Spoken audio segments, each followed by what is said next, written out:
decir de Dios? Dios es tan bueno y tan maravilloso. Unos días atrás estábamos que había mucho calor. Muchos decían, vamos a necesitar los aires que estaban en mucho calor. Y yo miraba a usted. Y mire Dios cómo nos ama. Y me van a dar un frío ahí para que miren Dios los ama. Amén. Así que ese es el Dios que nosotros le servimos, un Dios todopoderoso. Nos gozamos de estar aquí en la casa del Señor. Dios bendiga a cada uno de ustedes, a los que nos visitan por primera, por segunda, por tercera vez. A cada uno de ustedes Dios los bendiga. Nos gozamos mucho, hermano, como decía el hermano Leo, al ver a los niños. Yo me alegro tanto al ver a los niños cuando cantan, cuando dan un testimonio, cuando predican, porque yo digo ahí es donde está el presente y el futuro de la iglesia. Amén. Usted sabe, hermano, de que los políticos no le dan tanta importancia a los niños. Usted sabe que los discursos de los políticos no son especialmente para los niños. ¿Sabe por qué los políticos no le dan mucha atención a los niños? Porque los niños no votan. ¿Cuántos dicen amén? Los niños no pueden votar. No pueden elegirlos a ellos como presidente. Pero vaya y usted escuche los discursos de los presidentes, de los políticos, siempre hacen tantas promesas a la gente grande, a los jóvenes, a los que ya pueden votar, y les hacen un sinfín de promesas, y aunque no las cumplan, pero están ahí haciéndole promesas. Usted sabe de que esa es una falta que hace el gobierno, que no le da importancia donde quiera en toda parte del mundo a nuestros niños. Pero usted sabe que el comunismo le da tanta importancia a los niños. El comunismo, y aunque el comunismo no es bueno, pero el comunismo desde pequeña edad a los niños les empiezan a lavar el cerebro y les dicen las cosas son así, mira esto. Y cuando los niños crecen, pues vienen a ser más grandes comunistas. Y usted se da cuenta cuando en Cuba, en todos esos lugares, a los niños que meten a esos colegios, a esos estudios para enseñarles el comunismo. Pero le damos gracias a nuestro Señor Jesucristo, hermano, de que todavía hay una iglesia que todavía le está dando la oportunidad a los niños, porque sabemos de que ellos son el presente y el futuro de nuestras iglesias. Usted sabe también que hay iglesias que no los toman en cuenta a los niños, ¿verdad? Y usted sabe por qué. Porque muchos de los niños no diezman. Se acabaron las maneras. Sí, no, es cierto. En muchas iglesias los niños no los toman en cuenta porque no diezman y no ofrendan. Pero le damos gracias al Señor que aquí hay padres que desde temprana edad le enseñan a sus hijos a diezmar y le enseñan a sus hijos a ofrendar. Y le damos gracias, y quiero que cada uno de ustedes sea un fuerte aplauso, pero todavía no. Y le voy a decir por qué. Usted va a aplaudir y ni sabe por qué.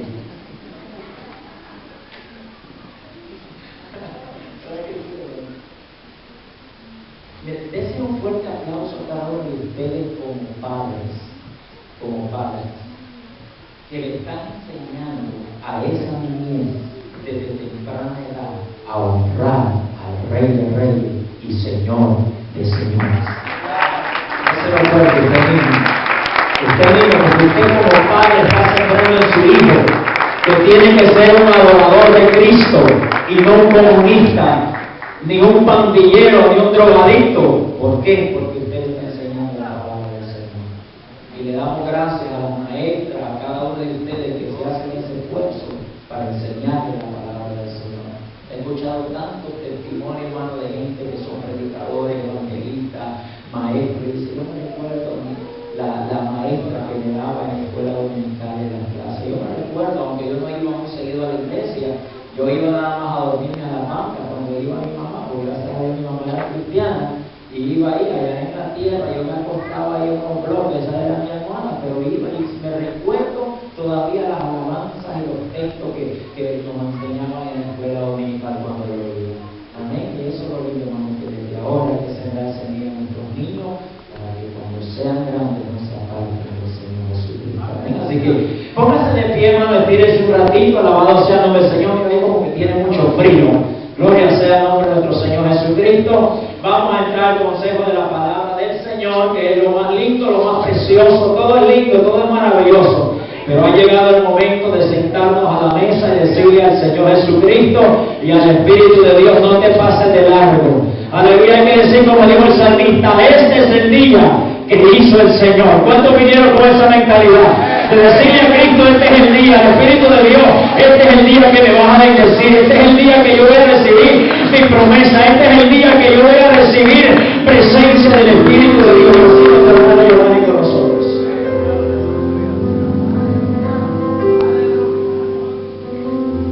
Y a su nombre, y al de Cristo. Alguien vino a adorar a Dios en esta mañana. Alguien vino con una actitud de adoración. Alguien puede levantar la mano. Alguien puede entender lo que yo le estoy diciendo.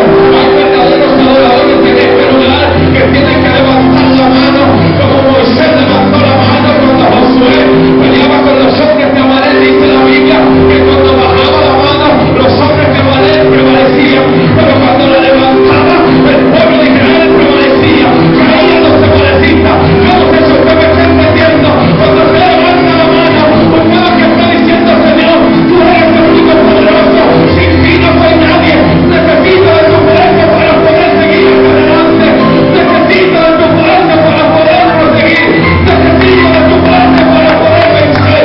Yo no sé si alguien en este día ha estado pensando, alabado el nombre del Señor, si Dios lo ha abandonado, si Dios está escuchando tus oraciones. Yo no sé si alguien en esta mañana está esperando una palabra de Dios, pero desde antes de llegar a esta nación tan hermosa, tan preciosa, alabado el nombre del Señor, yo puse en mi corazón traer una palabra y estoy dispuesto a traerla, estoy dispuesto a darle en esta mañana.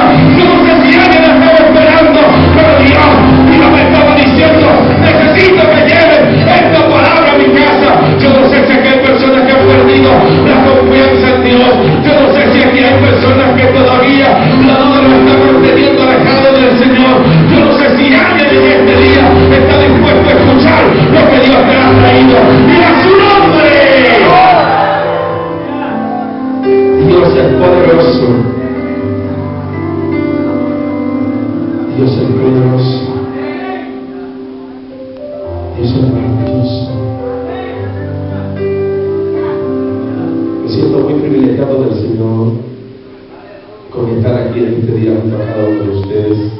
Le doy toda la gloria y toda la honra a Dios y agradezco al pastor Jesús que ha sido instrumento de Dios para darme la oportunidad de estar aquí en este lugar, en esta nación, para traer la palabra del Señor. Le damos la gloria a Dios también por mi hermano Lewis y mi hermana Ingrid. No sé si ustedes la conocen por Yadira, desde Santo Domingo nos conocemos. Siempre he conocido con el nombre de Yadira, ustedes me conocen con el nombre de Ingrid. Han sido parte del instrumento que Dios ha utilizado para que en este día esta palabra que el Señor había puesto en mi corazón desde antes de llegar pueda llevarse a cabo. Le agradezco mucho a Dios y le damos toda la gloria porque en este día me concede el privilegio de exponer su palabra en esta bella casa. Y yo quiero que vayamos al libro de Juan, capítulo número 8. Libro de Juan, capítulo 8. Y aquí vamos a dar lectura desde el verso número 31 hasta el verso número 36. Aquí suscribe una historia que lleva como tema la verdad os hará libres. Mi nombre es Giovanni Pérez, siervo del Señor. Vengo desde Santo Domingo, República Dominicana. Mi pastora, Eladia Heredia, de la Iglesia de la Fe en Cristo, me encomendó que le diera abrazos y bendiciones a todos en el nombre del Señor. Así que reciban un abrazo mío, reciban ese abrazo de la República Dominicana completa, de mi pastora y de mi esposa Argentina de Pérez y mis 3 hijos, que conforme a la voluntad del Señor el próximo año estaremos por acá. Dije el libro de Juan, capítulo 8, y daremos inicio a la lectura en el verso 31 y culminaremos en el verso número 36. Dije que aquí se escribe una historia que lleva como tema la verdad os hará libres. Aleluya. Quiero que Dios bendiga a todos los niños que han pasado por este lugar, los que no pasaron también, los niños pequeñitos. Que Dios bendiga a todos los líderes de la iglesia y a cada uno de ustedes también. Le pido al Señor que los bendiga en el nombre de Jesús. Y quiero que me permitan repetir ya por última vez donde tendremos la lectura. Y dije que es en el libro de Juan, capítulo número 8, y daremos inicio al verso 31 hasta el verso número 36. Dije que aquí suscribo una historia que lleva como tema: la verdad os hará libres. Y voy a dar lectura en el nombre del Padre, del Hijo y del Espíritu Santo. En el nombre del Padre, del Hijo y del Espíritu Santo. Y dice así: dijo entonces Jesús a los judíos que habían creído en él: si vosotros permaneciereis en mi palabra, seréis verdaderamente mis discípulos, y conoceréis la verdad, y la verdad os hará libres. Les respondieron: linaje de Abraham somos, y jamás hemos sido esclavos de nadie. ¿Cómo dices tú, seréis libres? Jesús les respondió: de cierto os digo, que todo aquel que hace pecado, esclavo es del pecado. Y el esclavo no queda en la casa para siempre, el Hijo sí queda para siempre. Y culminó en el verso 36 diciendo esto: así que, si el Hijo os libertare, seréis verdaderamente libres. Yo quiero que mi hermano esté dando gracias por la bendita y santa palabra del Señor. Señor, gracias te doy, bendito Padre Celestial, por esta hermosa y linda palabra, bendito Dios. Señor, usa a tu siervo de una manera muy especial, bendito Padre Celestial, que seas tú, Señor, poniendo palabras en esos labios maravillosos, Dios. Yo te doy las gracias, Padre, por este instrumento que tú has traído para que nosotros, Dios, habla de Dios de una manera muy especial. Úsalo, Padre, de una manera muy grande, bendito Dios de la gloria. Gracias, Padre, gracias, Hijo, y gracias, Espíritu Santo de Dios. Amén. Puedes sentarse. Y dice la Biblia en el capítulo 8 del libro de Juan, en el verso 36, el último verso que leímos: así que, si el Hijo os libertare, seréis verdaderamente libres. Por eso, en esta mañana, yo quiero predicar, analizar, pero sobre todo revelar esta historia con el tema o bajo el título: el Hijo vino a hacernos libres. El Hijo vino a hacernos libres. Y me llama la atención el escritor de este libro, llamado Juan, conocido como el discípulo amado, como el apóstol Juan, como el escritor del amor y como el escritor de los libros juaninos. ¿Y por qué este hombre llamado Juan es conocido con estos 4 sobrenombres?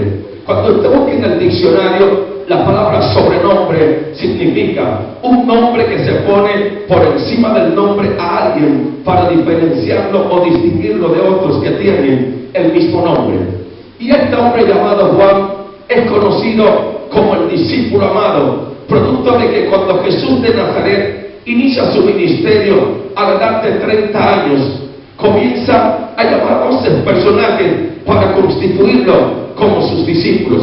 Cuando usted busca en el diccionario el significado de la palabra discípulo, significa alumno o aprendiz. ¿Y quién es un alumno o un aprendiz? Un alumno o un aprendiz es alguien que requiere de un maestro. ¿Y quién es un maestro? Un maestro es alguien que ha adquirido ciertos conocimientos en determinadas áreas y también la capacidad para enseñar a otros. Y Jesús de Nazaret llama a 12 personajes y los constituye como sus discípulos para enseñarles cuál era el propósito de su venida. ¿Por qué Jesús tenía que morir en la cruz del Calvario? ¿Por qué tenía que despojarse del trono, hacerse hombre, entrar en un vientre de una mujer, alabado sea el nombre del Señor, y luego iniciar un ministerio para vertir su sangre en la cruz del Calvario, para que a través de esto todos aquellos que creyeran en Él pudieran alcanzar la salvación, a través de confesar su nombre como su Dios y como su único y suficiente Salvador, y apartarse del pecado? Y Y el escritor de este libro, llamado Juan,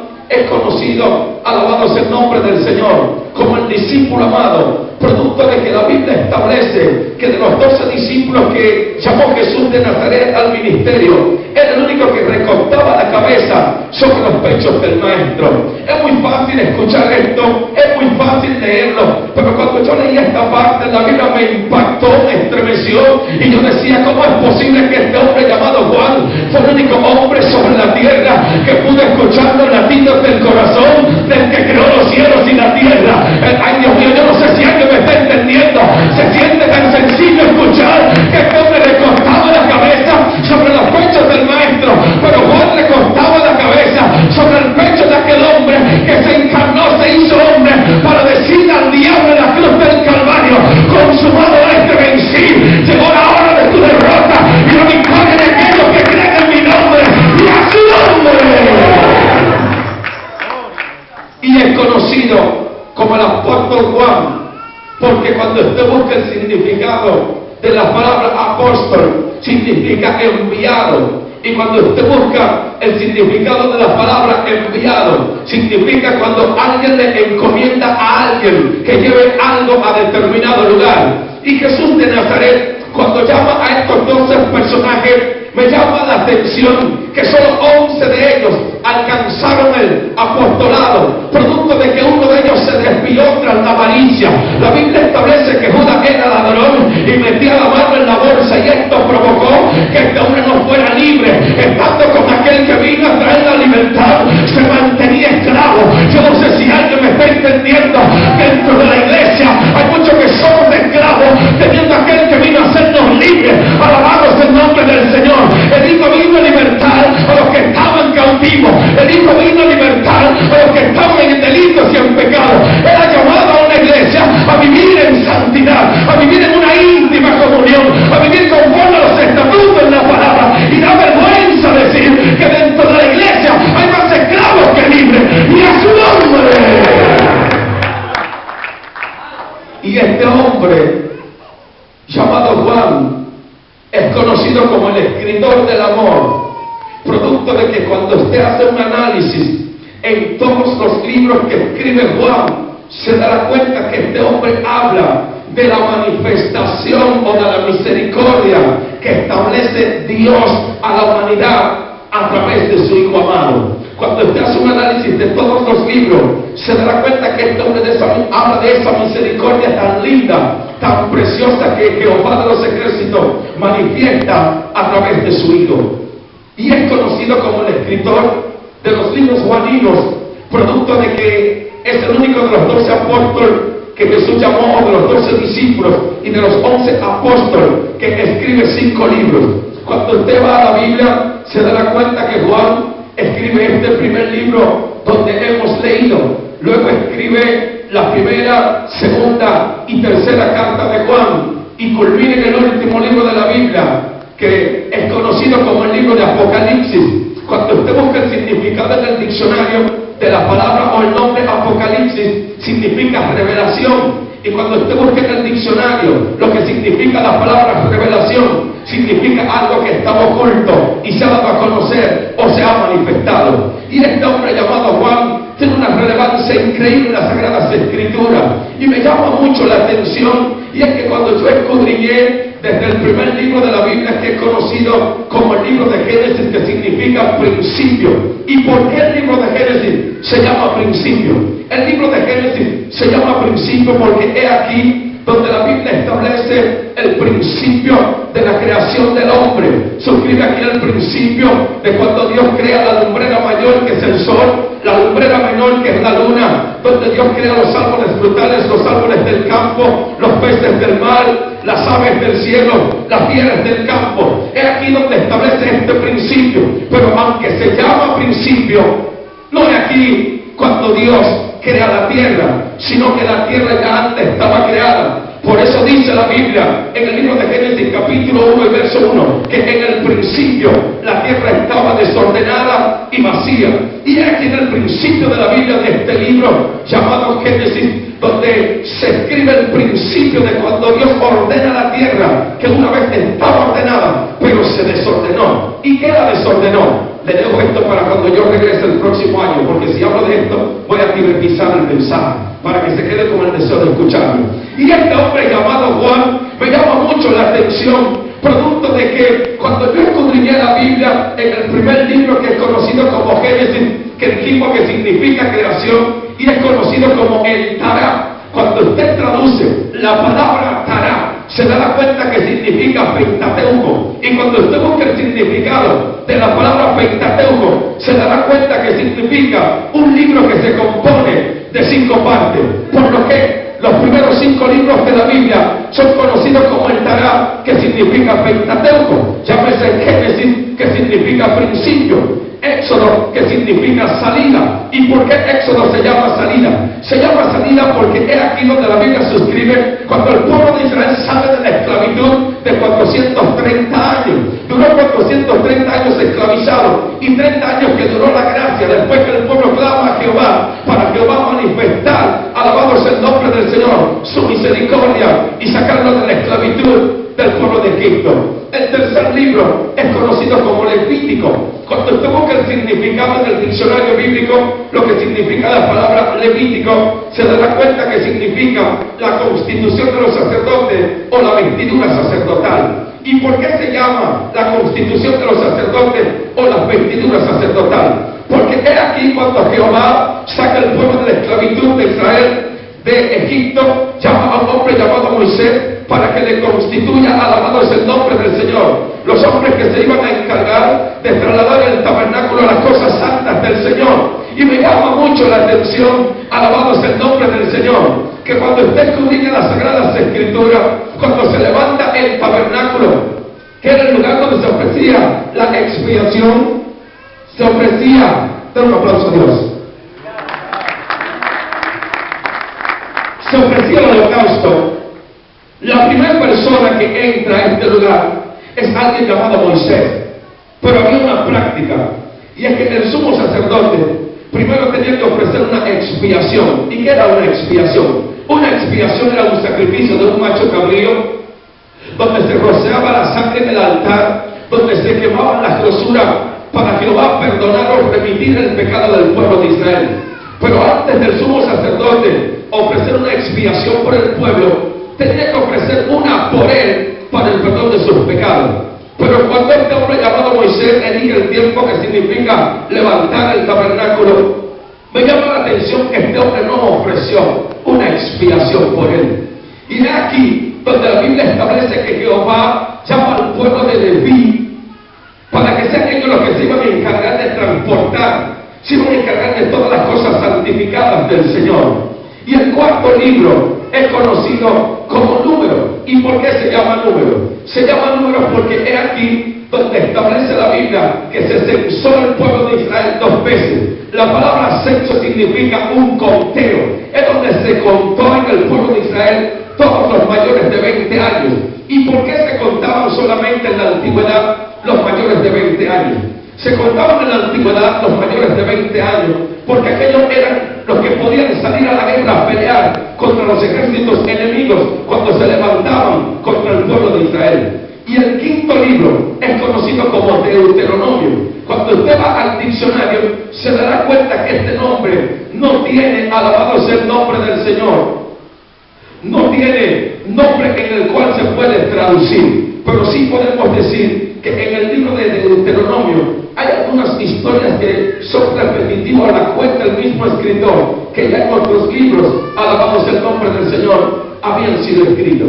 Y lo que me llama la atención, desde el primer libro de la Biblia, que es conocido como Génesis, que dijimos que se llama Principio, hasta el último libro del Antiguo Testamento, que es conocido como el profeta Malaquías, me llamó mucho la atención que cuando usted escudriña las Sagradas Escrituras, se dará cuenta que en la antigüedad no existió ningún personaje con el nombre de Juan. Pero cuando escudriño el Nuevo Testamento, que da inicio a través del apóstol Mateo y culmina en el libro de Apocalipsis, ahí me doy cuenta que aparecen 4 personajes con el nombre de Juan. Y esto me llamó la atención de por qué en la antigüedad no existió nadie con este nombre de Juan. Y lo primero que yo hice fue investigar qué significa este nombre. Y cuando fui al diccionario, me di cuenta que el nombre de Juan significa gracia o regalo de Dios.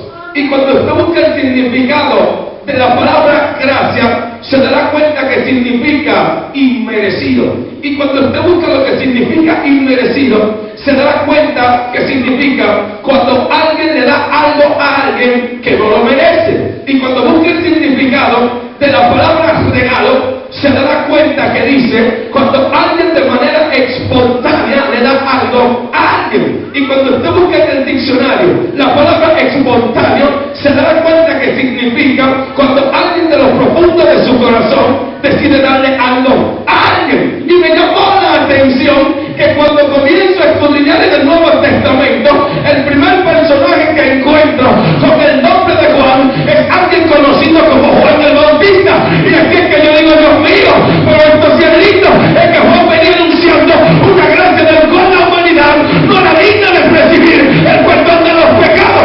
Juan venía anunciando el regalo que venía a la tierra a perdonar el pecado de toda la humanidad. Por eso Juan le decía a los escribas y a los fariseos, el que viene detrás de mí es primero que yo, porque estaba antes que yo, del cual yo no soy digno de desatar la correa de los calzados. Y a su nombre. Y un segundo personaje que encontré en el Nuevo Testamento es alguien conocido como Juan Marcos, a quien se le atribuye el escrito del libro de Marcos. ¿Qué significa la palabra atribuir?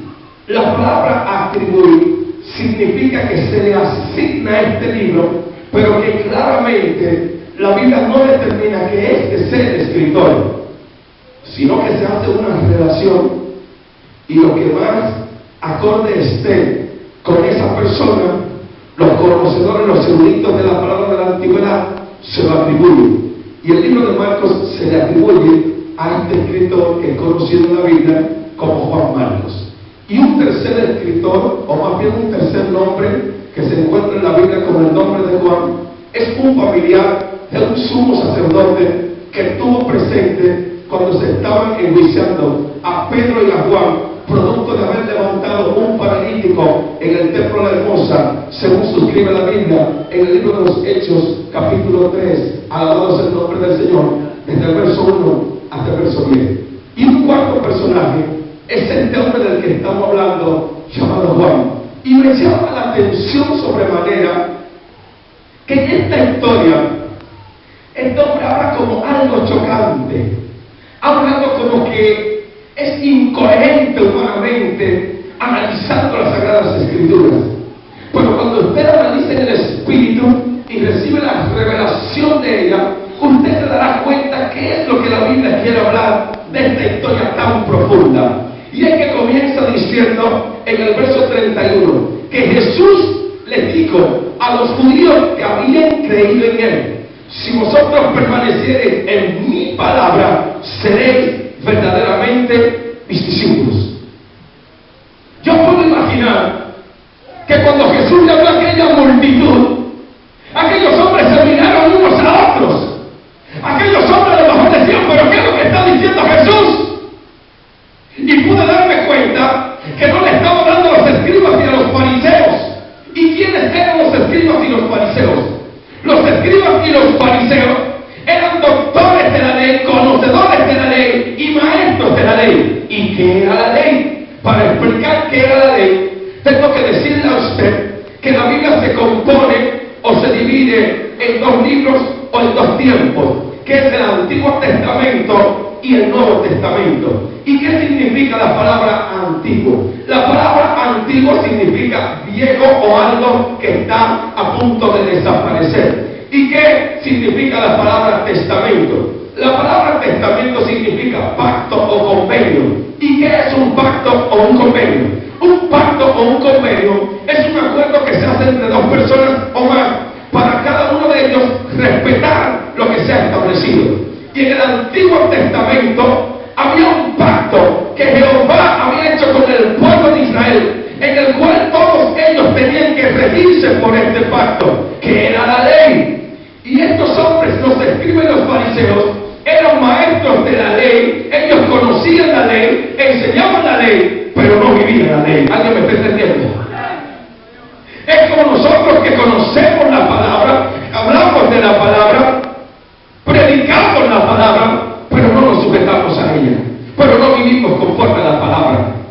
Jesús no le estaba hablando a este grupo de delincuentes, de los escribas y los fariseos. Le estaba hablando a los judíos. ¿Y quiénes eran los judíos? Los judíos en la antigüedad solamente eran reconocidos aquellos que pertenecían a una tribu conocida como la tribu de Judá. ¿Y quién fue Judá? Judá fue uno de los 12 hijos de un hombre conocido como Jacob, que el significado de su nombre significa engañador, que luego Jehová le cambia el nombre y le pone otro nombre conocido como Israel, que tuvo 12 hijos conocidos como las 12 tribus de Israel. Y en la antigüedad solo eran conocidos, alabados el nombre del Señor, como los judíos, los que pertenecían a la tribu de Judá. Pero después del tiempo transcurrir, todos los judíos eran conocidos, alabados el nombre del Señor, como judíos, o las 12 tribus todos eran conocidos como los judíos. Y me llama la atención que Jesús no le estaba hablando a un grupo de hombres que le seguían por seguirle, le estaba hablando a un grupo de hombres que le seguían porque creían en él. Dice la Biblia que eran judíos, y los judíos eran el pueblo al que Jesús de Nazaret viene a manifestarse, alabados el nombre del Señor, para libertarlos de la esclavitud que tenían, de los dioses ajenos, la esclavitud que tenían, de servirle a cosas que Jehová de los ejércitos no le había establecido, de hacer cosas contrarias a lo que estaba establecido en el rollo, que era como la vida de este tiempo. Y yo puedo imaginar que aquellos hombres se llenaron, alabados el nombre del Señor, de algo espantoso dentro, se llenaron quizás de ira, alabados el nombre del Señor, cuando escucharon esta palabra. Pero Jesús le dice en el verso 31 algo más fuerte todavía, y le dice: y conoceréis la verdad, y la verdad os hará libres. Eran judíos, eran el pueblo escogido de Dios, eran discípulos, pero no estaban viviendo conforme a la palabra. Muchos de nosotros dentro de la iglesia en este tiempo creemos que con estar sentados en una silla, con eso somos salvos. Muchos de nosotros no estamos viviendo conforme a los estatutos de Dios. Muchos de nosotros, ni siquiera en nuestra propia casa, damos testimonio de que somos libres. Porque la esclavitud nos asedia, la esclavitud, cada vez que el enemigo quiere manifestar algo a través de ese creyente, lo hace cuando quiere. Porque no hay autoridad. Porque muchos de nosotros no hemos llevado de los afanes del trabajo, y no he dicho que no trabaje. Lo que he dicho es que no hemos llevado más del afán de los trabajos, de los hijos, de la esposa, del carro, de los ahorros, y no hemos olvidado lo más grande, que es nuestra salvación. Y es triste hablar de esto. Es triste hablar que dentro de la iglesia nosotros estamos predicándole libertad a los que están oprimidos allá afuera, pero muchos de nosotros que estamos predicando libertad a los que están afuera estamos peor que ellos, porque ellos están allá afuera porque son esclavos, pero nosotros hemos venido a un lugar donde Él nos tiene que hacer libres. Y cuando Jesús le dice esto: y conoceréis la verdad, y la verdad os hará libre, yo puedo imaginar que estos hombres a lo mejor caminaron unos años y en un momento: Jesús, tú estás muy equivocado, ahí sí te equivocaste, lo primero te lo aceptamos, pero ahora veniendo a decir nosotros: y conoceréis la verdad, y la verdad os hará libre. Escucha esto, Jesús: linaje de Abraham somos, y jamás hemos sido esclavos de nadie. Puedo imaginar que Jesús lo miró. Cometieron el error que conoce todo el mundo, que lo mismo que tú utilizas para tu beneficio es lo que Dios usa para hacerte entender que estás mal. Ay, Dios mío. Y estas personas, pastor, estas personas, mi querido hermano, cometieron un error y mencionaron un nombre. Mencionaron a alguien conocido como Abraham. Para yo poder explicar esta parte, tengo que hablar de dos historias del libro de Génesis. Pero antes quiero decir que después de esto, Jesús le dijo: el que practica el pecado, esclavo es del pecado.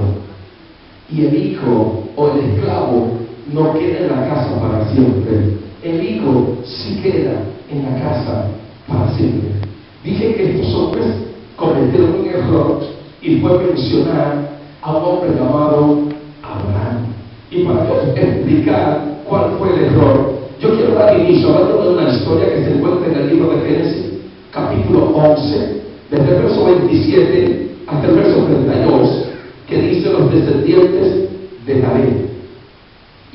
donde la Biblia establece una historia que dice que había una tierra conocida como Ur de los Caldeos, y en aquel lugar habitaba un hombre que se llamó Nacor, y este hombre, dice la Biblia, que tuvo un hijo llamado Taré, y este hombre llamado Taré tuvo 3 hijos cuyos nombres fueron Abraham. Escuchen esto, no Abraham, Nacor y Arán, 3 hijos que tienen en este lugar.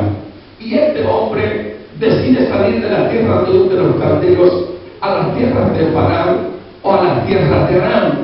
Y allá cuando este hombre ya comienza a hacer su vida, cuando este hombre se radica aquí, la Biblia establece que a uno de los 3 hijos de Taré, llamado Abraham, se aparece Jehová y le dice: sal de tu tierra y de tu parentela y ve a la tierra que yo te mostraré, a la tierra que fluye leche y miel. Y le digo: el que a ti te maldijere, a ese yo maldeciré, y el que a ti te bendijere, a ese yo bendeciré. Y este hombre llamado Abraham sale con su esposa llamada Sarai y con un sobrino llamado Lot, y se establece en aquellas tierras. Pero Dios le había hecho una promesa, y este hombre sale adelante de 75 años de esta tierra cuando Dios le hace la promesa. Y lo que me llama la atención es que este hombre estaba esperando la promesa, y Dios le había dicho que le iba a dar un hijo, que le iba a poner por nombre Isaac, que iba a ser una descendencia como las estrellas del cielo, incontable, iba a ser una nación poderosa. Pero era necesario que esta nación estuviera esclavizada durante 400 años en las tierras de Egipto. Comienza a entender lo que estoy hablando. Y cuando esta nación se multiplica, cuando esta nación llega al pueblo de Egipto, están esclavizados. Y estos hombres conocen a lo que Jesús está enfrentando, conocen la historia que yo les estoy diciendo, que estos hombres, alabados el nombre del Señor, no fueron esclavos. Este hombre llamado Abraham tuvo un hijo llamado Isaac. Isaac tomó por esposa a una mujer llamada Rebeca, y ambos tienen, alabados el nombre del Señor, 2 hijos que son conocidos en las Sagradas Escrituras como Jacob y Esaú. Todos conocen la historia. Y de aquí este hombre llamado Jacob es que se multiplica el pueblo de Israel y llegan a ser esclavos en las tierras de Egipto. Pero estos hombres lo que le están diciendo, que ellos descienden de Abraham, y que Abraham no fue esclavizado, ni tampoco su hijo Isaac, sino que la descendencia de Isaac, alabado es el nombre del Señor, es que llega a ser esclavizada en las tierras de Egipto. Pero ellos no sabían qué era lo que Jesús le estaba explicando. Y cuando ellos mencionan a Abraham, Jesús le dice claramente, alabado es el nombre del Señor, que el que practica el pecado, esclavo es del pecado. Y le digo que el esclavo no queda en la casa para siempre, el hijo sí queda para siempre en la casa. A lo mejor usted no me está entendiendo qué era lo que Jesús le estaba diciendo, a lo mejor usted no está entendiendo qué es lo que yo le estoy diciendo, pero para que usted me entienda, dije que iba a hablar de 2 historias que se encuentran en el libro de Génesis. Hablamos de la primera, que se encuentra en el libro de Génesis, capítulo 11, desde el verso 27 al verso 32, que suscribe una historia que lleva como tema los descendientes de Taré. Ahora vamos al libro de Génesis, capítulo 16, desde el verso 1 hasta el verso 16, que lleva una historia que lleva como tema Agar e Ismael. Y aquí donde la Biblia cuenta que 15 años después de Abraham llegar a las tierras de Canaán, parece que su esposa Sarai se había desesperado producto de que Dios le había hecho una promesa y todavía no veía el cumplimiento, porque estaba en el tiempo del hombre, no estaba en el tiempo de Dios. Hay creyentes que se están moviendo y están viviendo una vida de fracaso porque están viviendo conforme a su tiempo y no al tiempo de Dios. Y Jesús les dice a ellos que el esclavo no queda en la casa para siempre, el hijo sí queda para siempre. Y aquí esta historia donde dijimos en el libro de Génesis, donde su esposa Sarai se le acerca a este hombre llamado Abraham desesperada y le dice: Abraham, tú no me has dado prole, La palabra prole significa descendencia. Le dice, mira, ya yo soy una vieja destruida, tú eres otro viejo, tú me dijiste que Jehová te hizo una promesa, pero tenemos ya 15 años esperando y yo no veo nada. Pero yo no quiero que ese esclavo que está aquí con nosotros herede todo lo que con tanto trabajo tú has podido tener y yo como tu esposa tengo que heredar. ¿Por qué ella le dijo esto? En la antigüedad había una ley donde había 7 años de gracia o 7 años de esclavitud, y a los 7 años, si era israelita, tenía que libertarlo. Pero si el esclavo consentía quedarse con su amo, cuando pasaba otro periodo de 7 años, había algo, y es que si el dueño de la casa moría, entonces el esclavo tomaba toda posesión. Wow, tú no sé si alguien me está entendiendo. Entonces esta mujer se quiere cuidar y le dice, yo no voy a dejar que este esclavo hijo del diablo se quede con todo lo mío y con todo lo tuyo. Venga, acá, mira lo que vamos a hacer. Esta mujer llamada Sara y tiene una esclava llamada Agar, y le dice, tú te vas a llegar a ella, y cuando ella te concibe en su vientre, que ella vaya a dar a luz, yo me voy a sentar, y cuando nazca el niño desde la matriz de ella me lo voy a poner en mis rodillas. Esto era algo, alabado sea el nombre del Señor, era un simbolismo en la antigüedad. Cuando una mujer tenía un hijo y se ponía otro de frente a ella, cuando el niño nacía se lo ponía en las rodillas, entonces esta mujer era responsable, era como la madre de este niño. Pero había algo, y es que esta mujer llamada Agar tuvo este hijo, alabado sea el nombre del Señor, conocido como Ismael, y cuando Ismael nace, alabado sea Dios, parece ser que este niño como que tenía algo diferente a lo que Dios les quería dar a esta mujer. Pero después nace el hijo de la promesa. Oiga, qué problema. Después que se desesperó que nace un hijo de una esclava, entonces Dios le da el hijo, porque Dios no es hombre para mentir, ni es hijo de hombre para que se arrepienta. Yo no sé a quién Dios le ha dado una promesa, yo no sé a quién Dios le ha dicho, te voy a dar la esposa, te voy a dar el esposo, te voy a dar lo que tú necesitas, lo que usted tiene que esperar el tiempo de Dios. Hay un problema. Ahora hay un hijo de una esclava y está el hijo de Abraham. Está Isaac, está Ismael. Pero dice la Biblia que Ismael y su madre se burlaban de Sara, producto de que ya este niño había nacido y se creía que tenía el mismo derecho porque era hijo del dueño de todas las tierras. Hasta que llega un momento que esta mujer, yo no sé qué fue lo que le dio a Sara, pero yo puedo imaginar que fue donde Abraham, y yo no sé si aquí hay mujeres así, yo no sé, pero yo he visto dentro del pueblo que mira, tú vas a tomar la decisión, o tú lo has hecho, yo no sé lo que yo voy a hacer, mira Dios, mira, por favor. Y esta mujer fue donde Abraham dijo, mira, tú me saques hijo del diablo y me saques esa zarosa de aquí, porque yo no soy responsable, mira, yo tengo este cuchillo en la mano, si tú no lo sacas de aquí, mira, yo soy capaz. Hay creyentes que pierden la cordura en determinado momento. Yo no sé cómo es esto, que están bien y de repente se les sale ese demonio. Yo no entiendo. Y cuando esta mujer le dice, Abraham se sorprende y tiene Dios que hablarle a través del ángel de Jehová y dice, mira Abraham, sácalo rápido, que esa mujer está endemoniada. Cuando tú la ves, haz un suicidio aquí, mata a ese muchacho y sácalo, bótalo, no temas. Y dice la Biblia que cuando esta mujer va por el desierto de Shur, se detiene porque se le terminó el agua, se le terminó todo lo que le dio Abraham para el camino. Y dice la Biblia que esta mujer se fue como a un tiro de piedra y se apartó del niño para no ver cuando muriera. Pero aquí aparece el ángel de Jehová y le dice a la mujer, ven acá, yo sé que tú estás destruida, que aquella te botó, yo sé todo, no tienes que decirme nada, pero oye, Jehová me dijo que te diga que de él también hará una descendencia grande, pero no era reconocido como el hijo de la promesa. Y este joven, llamado Ismael, la Biblia cuenta que fue el chavo de la casa.